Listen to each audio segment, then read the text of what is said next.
kita juga ingin mengupas sedikit tentang Bismillah itu sendiri. Karena juga saya pernah membaca hadis yang bunyinya seperti ini. Nanti kalau salah mungkin bisa dikoreksi. Bismillahirrahmanirrahim. Kullu amrin dibalin la yubda'u fihi bi bismillahirrahmanirrahim fahuwa abtaru. Yang artinya kurang lebih setiap perkara atau setiap kebaikan yang di dalamnya tidak diawali dengan bismillah maka sedikit barokahnya. Nah, tapi di sisi lain saya juga pernah membaca hadis lain yang bunyinya kurang lebih seperti ini. Kullu amrin dibalin la yubda'u fihi bilhamdalah fahuwa abtaru. Yang artinya setiap perkara atau setiap kebaikan yang di dalamnya tidak diawali dengan hamdalah maka sedikit barokahnya. Nah, jadi ini sebenarnya yang mana yang harus kita gunakan, yang dengan bismillah atau dengan hamdalah? Gimana Pak Isan? Sampai nae. Sampai nae. Aslinya nak kabeh. Aslinya apa kabeh. Tapi kan di setiap kebaikan ada yang lebih baik. Aslinya begini. Mungkin banyak yang bingung tentang hadis itu kan. Satu hadis mengatakan kullu amrin dibalin la yubda'u fihi bi bismillahirrahmanirrahim fahuwa abtar. Yang satunya lagi kullu amrin dibalin la yubda'u fihi bilhamdalah fahuwa abtar. Satunya mengatakan kalau tidak diawali dengan basmalah maka kurang barokah. Satunya lagi kalau tidak diawali dengan alhamdulillah maka juga kurang barokah. Yang jelas yang jadi bingung nanti ini diawali dengan apa sebenarnya kan gitu kan? Lebih baik dibaca semuanya mungkin. Tapi kan pasti ada yang awal yang Oke. Jadi gini, dalam permasalahan permulaan karena bahasanya di situ yubda'u gitu kan Kang. Bahasanya yubda'u diawali lah. Permasalahannya itu nanti di ibtidanya, di yubda'unya atau di ibtidanya, di permulaannya. Jadi perlu dipahami bahwa ibtida itu ada ibtida hakiki, ada ibtida idofi. Jadi ada permulaan yang hakiki, ada permulaan yang idofi. Permulaan hakiki itu permulaan yang sebelumnya itu tidak ada sesuatu. Atau dalam pembahasan lafadz berarti sebelumnya itu tidak ada lafadz lain. Itu ibtida hakiki. Tapi kalau ibtida idofi itu permulaan yang sebelumnya itu sudah ada permulaan, gitu loh. Tak contoh nong ini, lah Kang Wawan sama Kang Zamroji, itu kondangan nih aku misalnya, aku rabi misalnya, misalnya ojo teko kapan, misalnya aku rabi kan. Terus hari Senin, saya rabi hari Senin, saya nikah hari Senin. Kang Wawan datang ke pernikahan saya itu jam 8 pagi. Terus Oji jam 9 pagi. Nah. Kemudian hari Selasanya si A datang, misalnya Kang Najib datang hari Selasa, terus ngomong gini. Sing teko sit sopo, yang datang duluan siapa? Saya bilang Kang Wawan sama Kang Oji. Padahal yang datang duluan siapa? Saya. Kang Wawan toh, sampean toh. Kemudian kedua Kang Oji. Tapi saya mengatakan bahwa yang datang duluan itu adalah Kang Wawan dan Kang Oji. Padahal yang jelas duluan itu adalah Kang Wawan yang pertama kali. Lah ini namanya ibtidah hakiki, ini namanya ibtidah idofi. Jadi basmalah itu ibtidah hakiki, alhamdulillah itu ibtidah idofi. Makanya basmalah dulu, bismillahirrahmanirrahim, baru alhamdulillah. Alhamdulillah yo ibtida tapi idofi karena sebelum alhamdulillah ada lafaz lain berupa bismillah. Lah sebelum basmalah itu tidak ada lafaz lain. Makanya bismillah itu ibtida hakiki, alhamdulillah ibtida idofi. Paham ya? Jadi kesimpulannya mungkin saya bisa menyimpulkan bahwasanya lebih baik itu yang digunakan adalah bismillah itu tadi. Bukan lebih baik. Tapi digunakan dua-duanya. Digunakan dua-duanya. Bismillah ya digunakan, alhamdulillah ya digunakan untuk mendapatkan berkah keduanya. Ya. Tapi yang lebih awal baiknya dengan bismillah. Bismillah. Karena bismillah itu yang ibtidah hakiki, sedangkan yang alhamdulillah ibtidah idofi. Maka runtutannya harus yang hakiki dulu baru idofi, kan gitu sih. Berarti bismillah dulu baru Bismillah dulu baru alhamdulillah gitu. Terus kemudian kan di situ ada permasalahan dalam penggunaan bismillah. Katanya sesuatu itu menjadi kurang barokahnya ketika tidak diawali dengan bismillah. Terus bagaimana dengan surat Al-Baqarah? Di situ tidak diperbolehkan untuk mengawali surat tersebut dengan menggunakan basmalah. Kan seperti itu kan? Surat At-Taubah itu ya. Kalau memang seperti itu berarti kan bertentangan. Itu mohon penjelasannya dari Kang Isa. Iki aku jadi cecer iki. Iyalah, Sopo lah bener? sopo. Jadi permasalahan surat At-Taubah itu gini. Itu banyak pendapat ya, atau banyak versi, atau banyak pendapat. Ada yang mengatakan gini. Dalam surat At-Taubah itu tidak dibolehkan diawali dengan basmalah, atau membaca diawali dengan basmalah itu tidak dibolehkan, tidak diperbolehkan. Itu jelas, yang jelas itu karena memang Nabi tidak pernah membacanya gitu. Yang jelas itu kan. Nabi tidak pernah membaca surat At-Taubah menggunakan basmalah ketika itu. Ada lagi yang berpendapat seperti ini. Pada zaman tadwinul Quran atau pembukuan Al-Quran atau mushaf, itu ada perselisihan, sedikit perselisihan, bentrok lah. Ada yang mengatakan bahwa surat di situ kan, surat At-Taubah itu kan berdampingan dengan surat Al-Anfal kan. Ada sahabat yang mengatakan bahwa surat Al-Anfal sama At-Taubah itu satu surat, bukan mustaqilah, bukan mandiri, bukan berdiri-berdiri, bukan sendiri-sendiri gitu. Tapi satu surat. Sahabat yang lain, sebagian sahabat yang lain mengatakan bahwa surat At-Taubah itu sendiri, surat Al-Anfal itu sendiri. Untuk mengantisipasi perpecahan itu, sama Sayyidina Utsman, surat At-Taubah itu tidak dikasih basmalah. Tidak dikasih basmalah. Supaya apa? Yang mengatakan bahwa Al-Anfal dan At-Taubah itu satu surat, itu bombong itu apa? Puas lega. Nah, legowo lah, Legowo. legowo, menerima. Jadi Karena ingat Mas Arif, Mas Legowo. ya Mas. Karena apa? Karena tidak ada basmalahnya gitu. Karena basmalah itu kan termasuk ayatun sing fungsine lil fasli baina suwar kan, Untuk memisahkan surat yang lain. ya, untuk memisahkan antara satu surat dengan surat yang lain. Jadi surat At-Taubah tidak dikasih basmalah, ben ketoke utawa terlihatnya itu satu surat dengan Al-Anfal sama At-Taubah itu.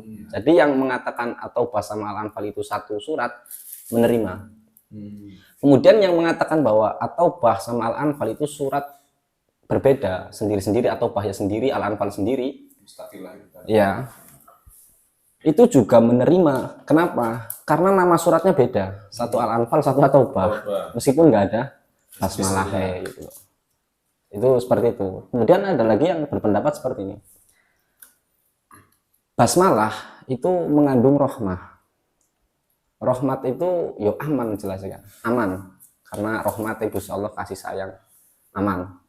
Sedangkan At-Taubah itu mengandung sesuatu yang tidak aman. Kan untuk orang-orang musyrik sih. Peperangan lah. Peperangan gitu kan.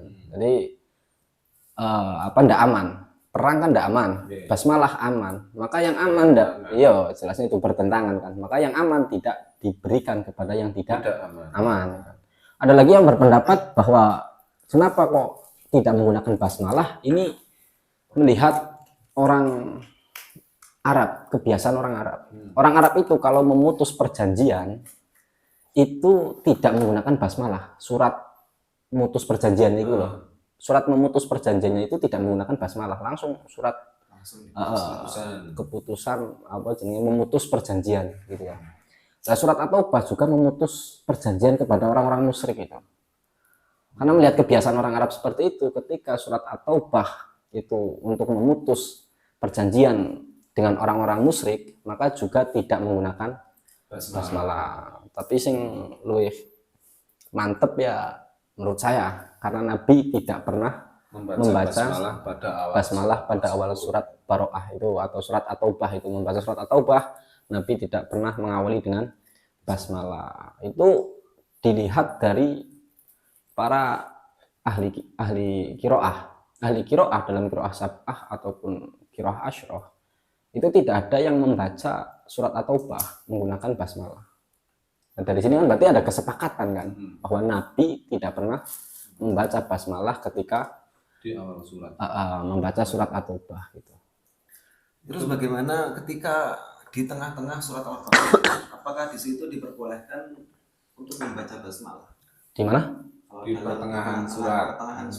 Oh, di pertengahan surat. Pertengahan surat kan tadi At-Taubah katakan di awal surat. Nabi tidak pernah. Lah pertanyaannya sekarang ketika di tengah-tengah surat, apakah diperbolehkan membaca basmalah atau dianjurkan lah bagaimana atau berbeda? Itu khilaf lagi. Ada Khilaf lagi. Ada yang mengatakan sunnah, ada yang mengatakan enggak. Ada yang mengatakan sunnah, ada yang mengatakan enggak. Yang mengatakan sunnah ya tadi bahwa yang diharamkan itu di awal surat, bukan di tengah surat. Yang tetap tidak menyunahkan itu yang berpendapat bahwa ya paling tengah paling awal ya tetap surat At-Taubah gitu loh. Jadi ada khilaf di dalam permasalahan itu. Kemudian bismillah itu kan banyak sekali. Saya pernah menemui bahwa dalam kelompok-kelompok lain ketika sholat itu ada yang membaca bismillah, ada yang tidak langsung membaca suratnya, atau memang itu tidak membaca, atau memang bismillahnya itu secara sirri, pelan kan itu. Nah, itu bagaimana itu? Apakah memang itu diperbolehkan keduanya atau memang mengikuti satu pendapat lah atau gimana? Itu bisa dicek itu dalam kitab-kitab kayak tafsir ayat ahkam itu ada kan di situ. Permasalahan nanti beda antara basmalah itu termasuk ayat surat Al-Fatihah atau tidak. Kemudian ada pembahasan lagi basmalah dalam sholat. Jadi ada dua pembahasan itu kalau kita lihat di kitab tafsir ayat ahkam itu.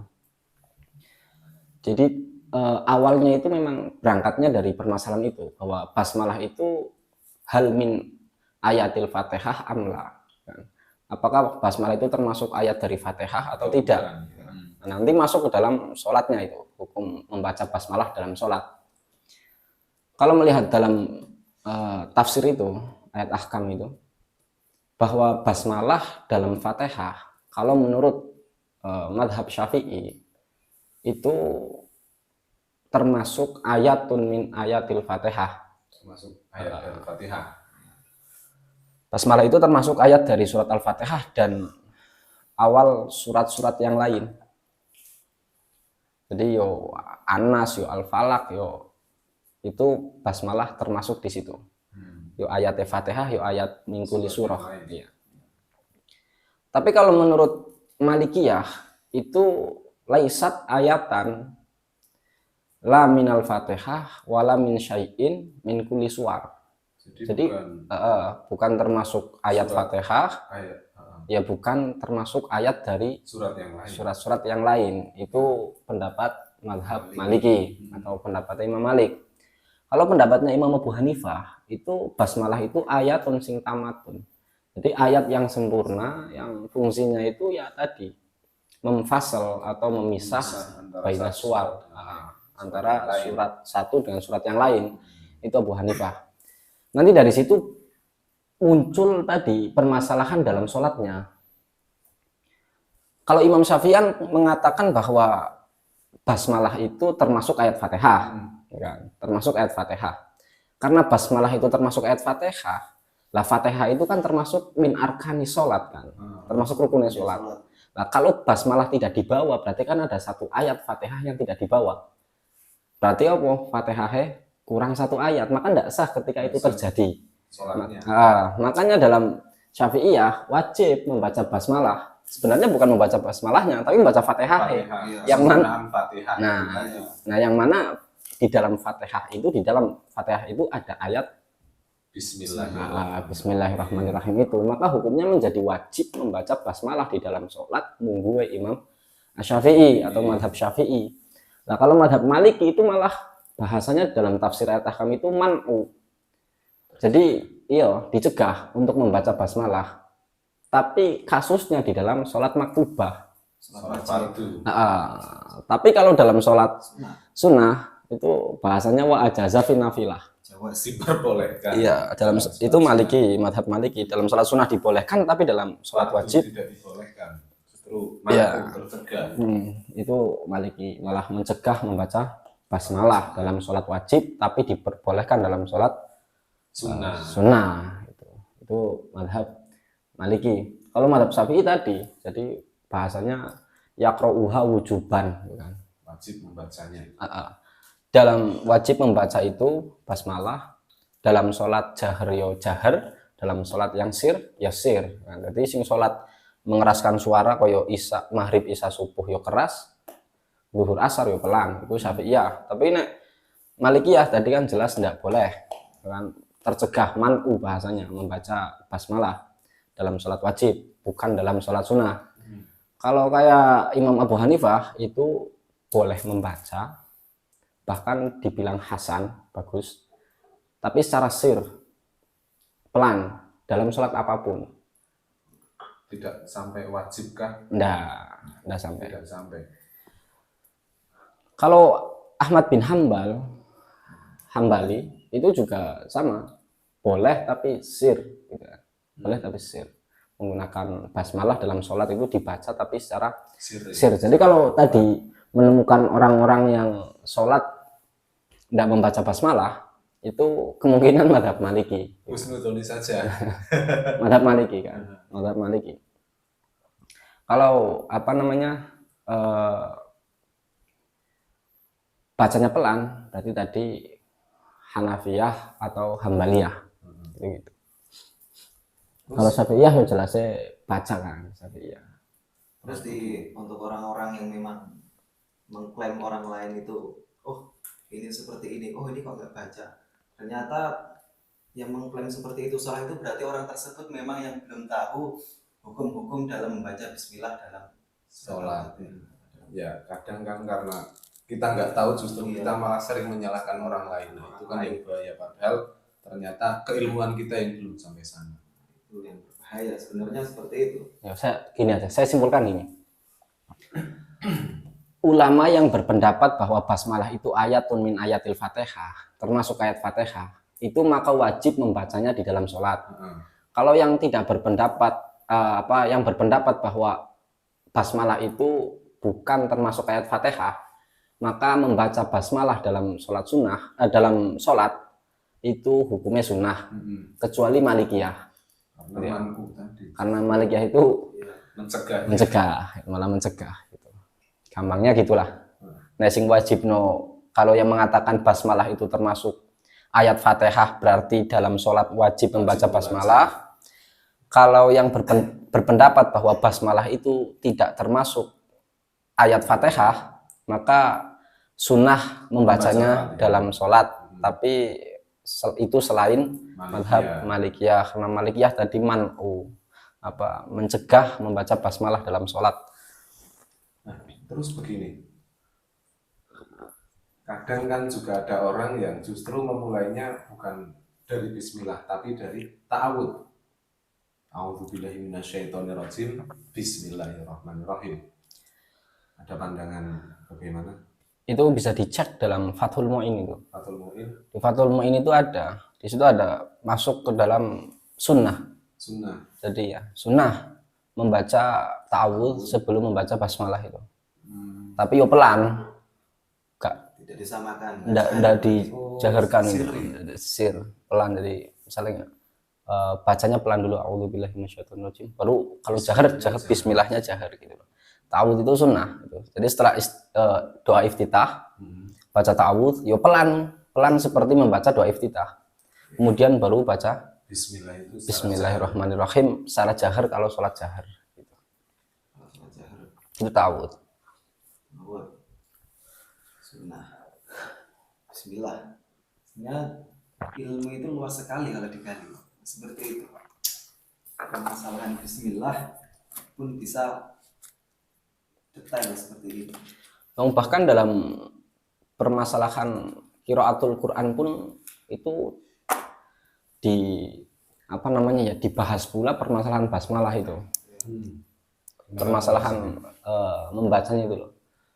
Kalau sama lihat dalam kayak kitab Mudzakarah itu, Mudzakarah ilmi tajwid, itu kan ada pembahasan kayak menggabungkan akhir surat dengan awal surat gitu. Jadi akhir surat basmalah terus awal surat. Itu kan juga tidak sembarangan gitu kan. Kan ada 4 cara, 4 metode pembacaan menyambung itu, menyambung akhir surat dengan awal surat. Itu ada istilah kalau dalam apa namanya, urung sulit bantah kelatu nih. Jadi gini, dalam permasalahan itu bacaan akhir surat disambung dengan awal surat. Ada metode yang namanya waslul jami. Jadi ada waslul jami, ada qat'ul jami, ada waslul awal, qat'ul sani, ada qat'ul awal wa waslul sani. Jadi ada 4 metode itu. Ada 4 cara baca itu. Nah, 4 cara baca itu juga ada satu yang tidak diperbolehkan. Dan kadang ada orang baca skarpe dhewe. Skarpe dhewe itu apa? Ngawur. Ya ngawur lah. Jadi main ya terobos aja ya, lah gitu. Terobos aja lah. Sampai naik dewe. Padahal dalam istilah dalam permasalahan itu yang diperbolehkan itu hanya waslul jami, kemudian qat'ul jami, kemudian waslul awal, qat'ul awal wa waslu sani. Kemudian yang tidak diperbolehkan itu waslul awal wa qat'ul sani. Kalau waslul jami berarti menyambung keseluruhan. Jadi kayak misalnya akhir surat apa Al-Falaq digabung karo An-Nas misalnya. Akhir surat Al-Falaq itu apa?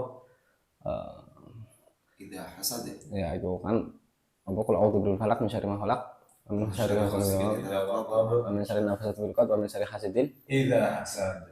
Jadi wa min syarri hasidin idza hasada, bismillahirrahmanirrahim, qul a'udzu birabbin nas. Itu waslul jami. Jadi di sambil keseluruhan itu diperbolehkan. Yang kedua qat'ul jami. Jadi diputus-putus semuanya. Jadi idza hasad bismillahirrahmanirrahim qul a'udzu birabbin nas. Yang ketiga itu waslul awal wa qat'ul sani. Berarti yang pertama akhirnya disambung kemudian diputus. Nah, wa min syarri hasidin idza hasad bismillahirrahmanirrahim qul a'udzu birabbin nas. Yang tidak diperbolehkan itu waslul awal wa qat'ul sani. Awalnya disambung, saninya diputus. Jadi wa min syarri hasidin idza hasad bismillahirrahmanirrahim qul a'udzu birabbin nas itu diharamkan. Gitu loh, tidak diperbolehkan. masalah bismillah. Ini baru permasalahan bismillah ya, sampai jam segini. Soalnya gini. Kalau kasusnya itu waslul awal wa qat'ul sani, yang awal disambung, yang kedua itu diputus, itu nanti dikira akan ada pemahaman bahwa bismillahirrahmanirrahim itu akhir surat.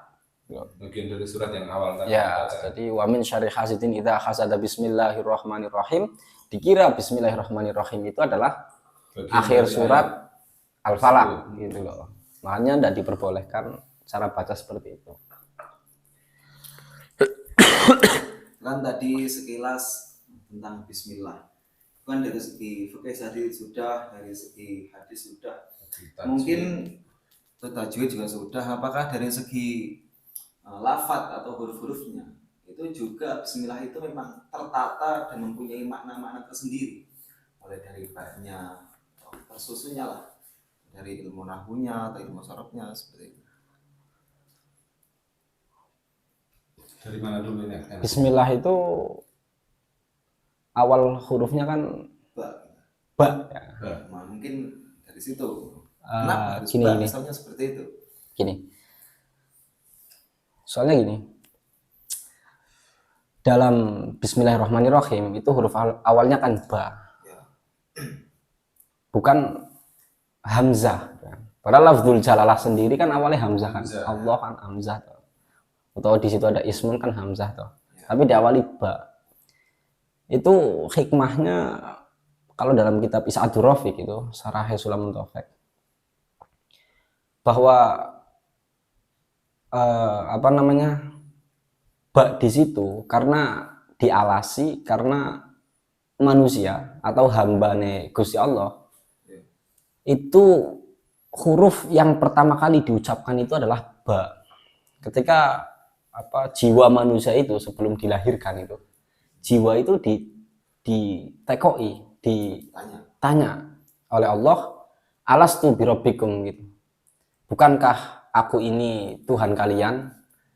Jawab seluruh hamba Allah itu jawabnya adalah bala. Gitu. Nah, yo nggih atau yo jenengan Tuhanku gitu. Jadi yang pertama kali diucapkan itu adalah huruf ba, bala gitu kan. Ketika ditanya alastu birabbikum itu bala, maka dalam basmalah pun awalnya adalah ba itu karena manusia huruf yang pertama kali diucapkan itu adalah ditiupkan roh itu jiwanya sebelum dilahirkan itu. sebelum dilahirkan. Sebelum dilahirkan ke bumi, jiwa itu ditanya alastu birabbikum, jawabnya bala. bala gitu. Itu sebelum dilahirkan itu ditekoi ngono sit jiwane itu bala. Jadi huruf yang pertama kali diucapkan itu adalah ba itu tadi. Maka bismillah juga diawali dengan ba. Diawali dengan ba. Kemudian di situ kan ada lafadz ismun. Kenapa itu hamzahnya kok bisa hilang? Kenapa enggak bismillahirrahmanirrahim? Kenapa harus bismillahirrahmanirrahim? Itu. Yang jelas itu kalau dalam istilah nahwu atau sorof, nahwu sorof itu likasrotil istiqmal gitu. Biasanya kan ya Banyaknya terlalu. dalam bismillahirrahmanirrahim itu likasrotil istiqmal. Bismillah. Tapi ada lagi, cuman saya agak lupa itu. Agak lupa berarti sedikit-sedikit ingat dong. Ya tadi ingat satu tadi, alasan satu tadi. Satu alasan. Satu alasan karena likasrotil istiqmal itu pernah saya bahas di pondok dulu tapi agak lupa saya. Remeng-remeng. Mungkin faktor usia mungkin ya. Faktor Atau guru. mungkin faktor yang lain. Faktor yang lain. Mungkin kebanyakan yang dipikirkan gitu aja. Cuman satu yang dipikirkan, cuman belum kena. Wah ya Allah. Nah, terus tentang saya pernah membaca tapi juga saya dikit-dikit lupa yang ringkasan Al-Quran Dirangkum diringkas dalam dalam Al-Fatihah. Al-Fatihah. Nah, itu keterangannya gimana? Dan Al-Fatihah diringkas dalam Bismillah diringkas dalam ba-nya, Oh, iya. diringkas dalam titiknya. Itu Ya itu memang ada dawuh seperti itu bahwa Al-Quran itu diringkas atau dikumpulkan di surat Al-Fatihah.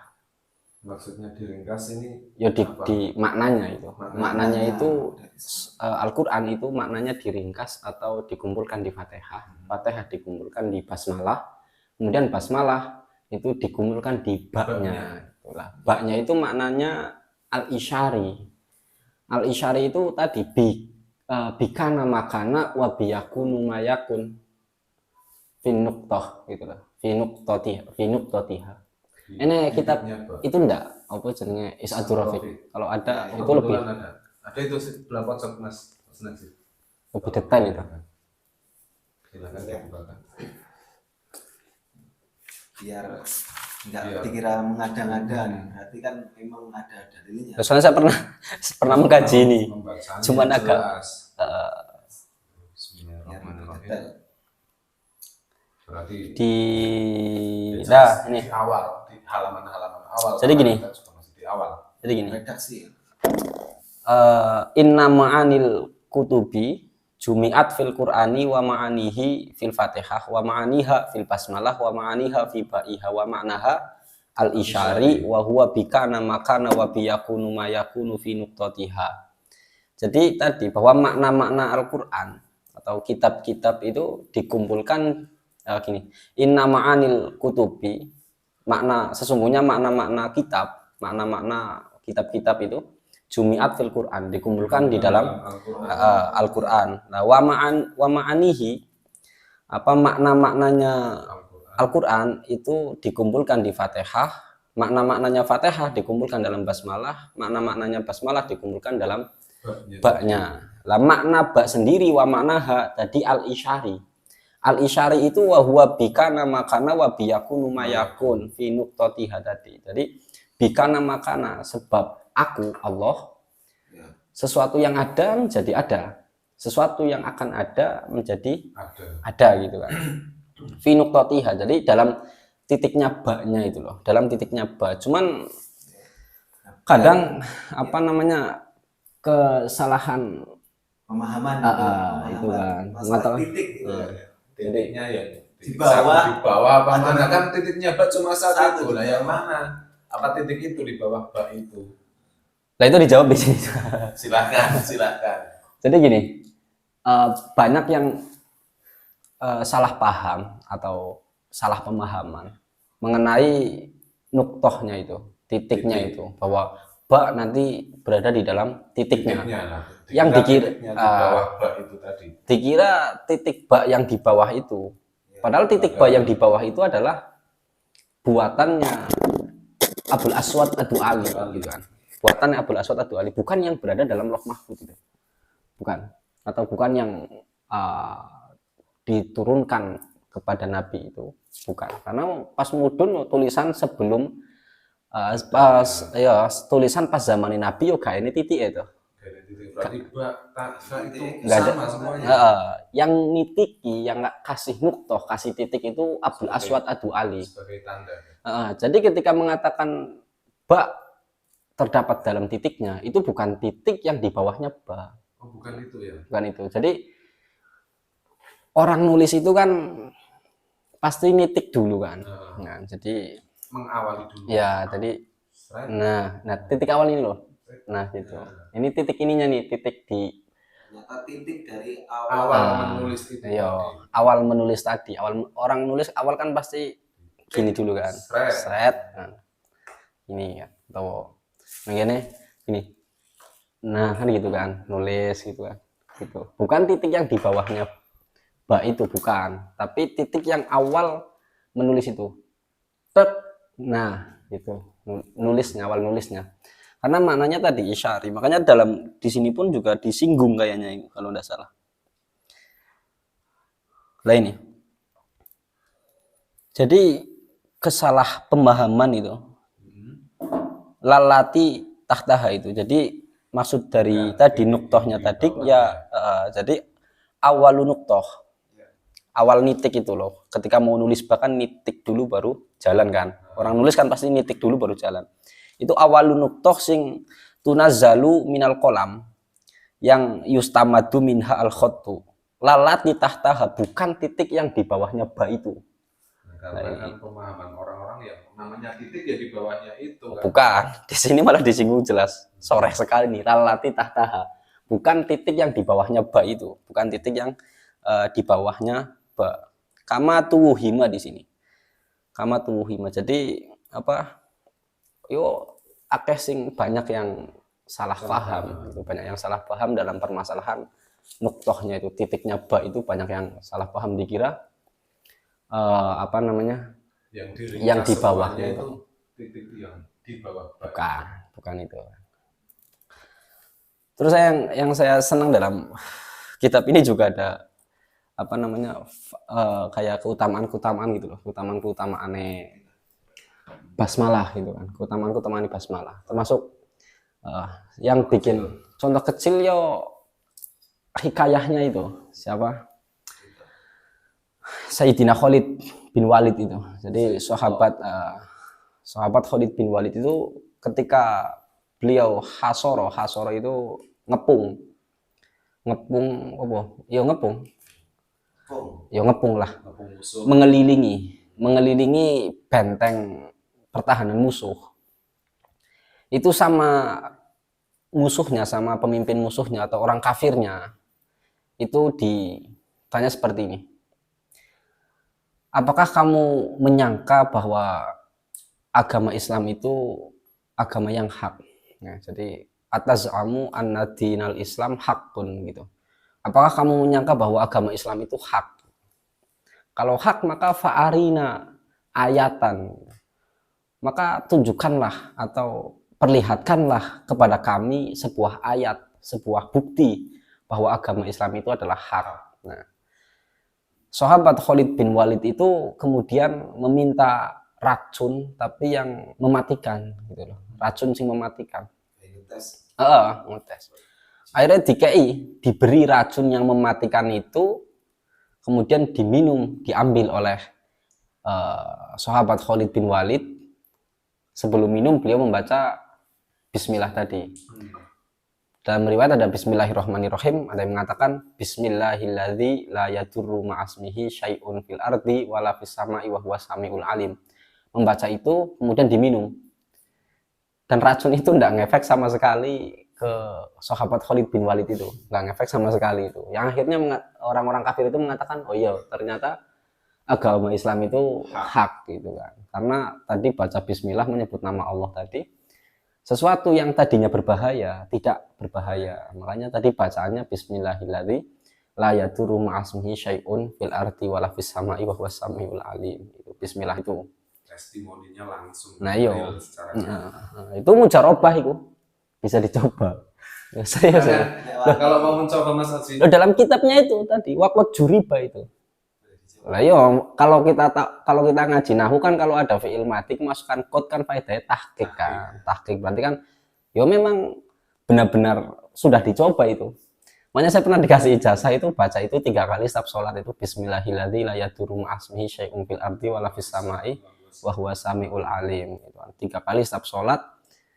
Kata guru saya, nanti kalau bawa motor kecelakaan itu kepalanya misalnya bentur opo kan, nabrak opo trotoar, tak batu, tak apa kan, itu katanya aman-aman saja gitu. Iya, alhamdulillah lah jangan sampai terjadi hal itu.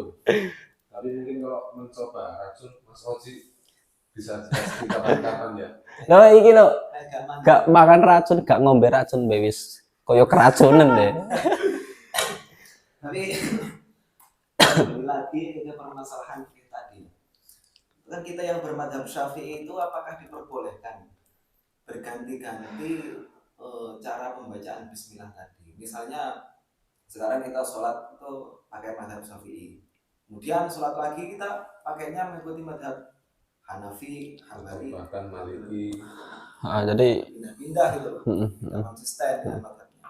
ya kalau permasalahan itu perpindahan madhab atau naklul madhab itu yang jelas harus satu qodiyah gitu. Kalau nggak satu qodiyah yo nggak boleh itu, nggak boleh. Kalau Syafi'iyah nggak boleh hanya mengambil pendapat Malikiyah yang mengatakan nggak apa-apa nggak baca basmalah, itu hanya mengambil itunya saja yang nggak boleh. Iya. Mencampur madhab nggak boleh, mencampur madhab itu nggak boleh, harus satu qodiyah. Terus bagaimana ketika kita di daerah yang misalnya kita itu madhabnya Syafi'iyah, kemudian kita perjalanan atau pergi ke suatu daerah yang bermadhab Hambali. Nah, di situ kita menjadi imam.